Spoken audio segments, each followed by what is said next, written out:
This short guide shows how to buy shares of International Money Express Inc. and confirms the search phrase, how to buy shares of International Money Express Inc. International Money Express operates remittance and payment services and is listed on NASDAQ under the ticker IMXI. This is educational content, not financial advice. You need a broker to buy IMXI shares, and I'll use eToro as an example to show the process.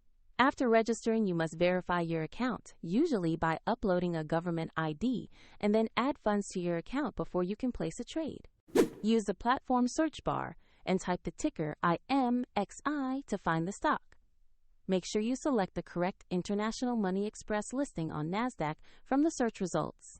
On the stock page, check basic company information and the price chart to confirm this is the right asset. Verify the company name, NASDAQ listing, and ticker IMXI before proceeding. To invest, click the Trade button. Enter the amount you want to invest, then review the order and confirm to submit it.